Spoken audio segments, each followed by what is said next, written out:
Hacker කෙනෙක්ට අඩු කාලයකින් අඩු මහන්සයකින් ලොකු රිසල්ට් එකක් ගන්න පුළුවන් විදිහක් තමයි සෝෂල් ඉන්ජිනියරින් කියලා ඔයා දන්නවද?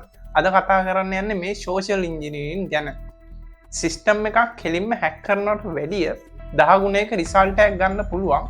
10 ගුණයක බලපෑමක් කරන්න පුළුවන් විදිහක් තමයි මේ සෝෂල් ඉන්ජිනියරින් කියන්නේ. ඔයාගේ තියෙන කෑදරකම, ඒ වගේම ඔයාගේ තියෙන ක්ෂණික විශ්වාසය, ඒ වගේම ඔයාට තියෙන බය වගේ human errors use කරලා තමයි මේ hackers-ලා එහෙම නැත්නම් මේ කියන social engineering technique use කරන්නේ. මේ වගේම බේරෙන්නේ කොහොමද? ඔයාව බේරගන්නේ කොහොමද? මේ වගේම ඔයාගේ business එක, එහෙම නැත්නම් ඔයාගේ phone එක, ඔයාගේ data, ඔයාගේ හැමදේම වැරදි කෙනෙක්ගේ අතට යන්න කලින් අනිවාර්යෙන්ම මේ වීඩියෝ එක අන්තිම වෙනකම් බලන්න. මේ වගේ කොහොමද බේරෙන්නේ, ඒ වගේම මේවට use කරන technique මොනවද කියලා මම අද කියලා දෙන්න යන්නේ. මේ කියලා දෙන්න යන දේ ඔයා අන්තර්ජාලය යස් කරන ඕනම කෙනෙක්ට, ඒ කියන්නේ අන්තර්ජාලය යස් කරලා මේ වීඩියෝ එක බලන ඔයා වුණත් අනිවාර්යෙන්ම දැනගෙන ඉන්න ඕනේ කරුණු ටිකක් තමයි අද මම කතා කරන්න යන්නේ. මේ වීඩියෝ එක අන්තිම වෙනකම් බලන්න. ඔයාලට ජීවිතේට ගොඩක්ම වටින දෙයක් වෙන්න පුළුවන්. ඒ වගේ මම මේ කියන දේවල් ගැන මම ගැරන්ටි කරලා කියනවා YouTube එකේ සිංහලෙන් කොහෙවත් නැහැ. ගොඩක් අය social engineering කියලා කිව්වහම ඒගොල්ලෝ හිතන්නේ බොරුවක් කියලා හැකර් කෙනෙක් එයාගේ password එක දැනගන්නවා වගේ දෙයක්.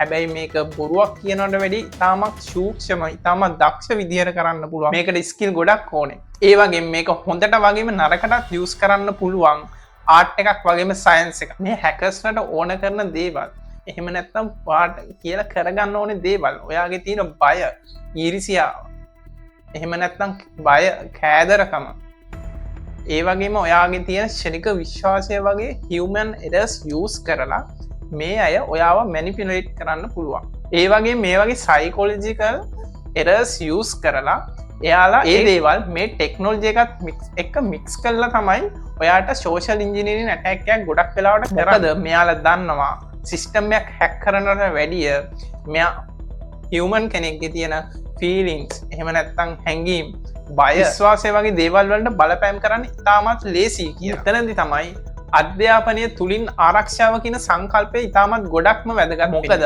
හැකර්ස්ලා එහෙම නැත්නම් ඔයාට ඇටැක් කරන්න ඉන්න අය ගැන දැනගන්නවා වගේම ඔයා ගැන දැනගෙන ඉන්න එක ඉතාමත් වටිනවා. ඒ දේවල් තුළින් තමයි මේ වගේ දේවල් වලින් බේරෙන්න පුළුවන්. මේ වගේ දේවල් ගැන දැනන් ඉන්නවා නම් ඔයාට ඇටැක් එකක් වෙන්නේ කොහොමද කියලා දන්නවා නම් ඒ වගේ දේවල් වලින් බේරෙන එක ඉතාමත්. දැන් අපි බලමු මේ වැඩේට හැකර් කෙනෙක් විදිහට මොන වගේ ස්කිල් ටිකක්ද ඕනේ කියන එක. පළවෙනි එක තමයි information gathering. එහෙම නැත්නම් දත්ත එකතු කිරීම. මෙතනදී ගොඩක් වටිනවා මිනිසුන් ගැන දත්ත එකතු කරන එක. ඒ කියන්නේ එයාගේ social attack එක කරන්න යන එක්කෙනාගේ social media, ඒ වගේම පෞද්ගලික තොරතුරු, ආසාවල් මොනවද, කැමැති මොනවටද, ඒ වගේ දේවල් ගැන දන්නවනම් ඉතාමත් ලේසියෙන් මේ ඊළඟ ස්ටෙප් එකට යන්න. ඊළඟ එක තමයි ඉනිෂියේෂන් කියන්නේ.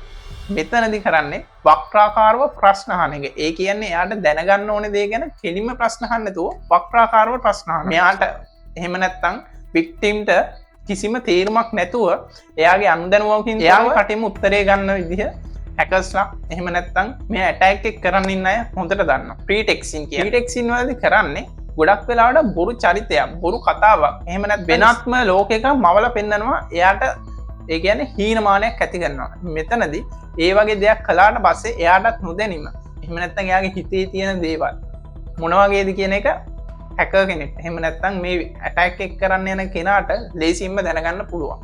හරි, අපි බලමු මොකද්ද මේ හතරවෙනි එක. හතරවෙනි එක තමයි මයික්‍රෝ එක්ස්ප්‍රෙෂන් කියන්නේ. මෙතනදී ඉතාමත් අවධානයෙන් බලාගෙන ඉන්න ඕනේ මේ වික්ටිම්ගේ මූණේ තියෙන හැසිරීම, එහෙම නැත්නම් එක්ස්ප්‍රෙෂන් මොන වගේද කියලා. ගොඩක් වෙලාවට ඉතාමත් සියුම් දේවල්, ඒ කියන්නේ ඇති වෙලා නැති වෙන දේවල් තමයි ගොඩක් වෙලාවට ඉරියව් බලන්නේ.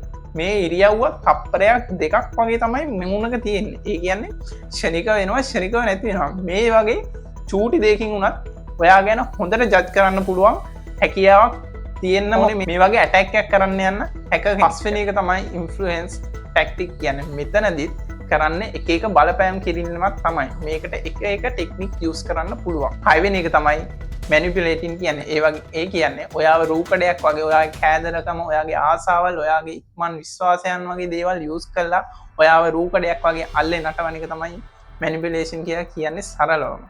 මේ ස්කිල් 6 තියෙනවා නම් හොඳ හැකර් හොඳ සෝෂල් ඉන්ජිනියරින් ඇටැක් එකක් දෙන්න පුළුවන්.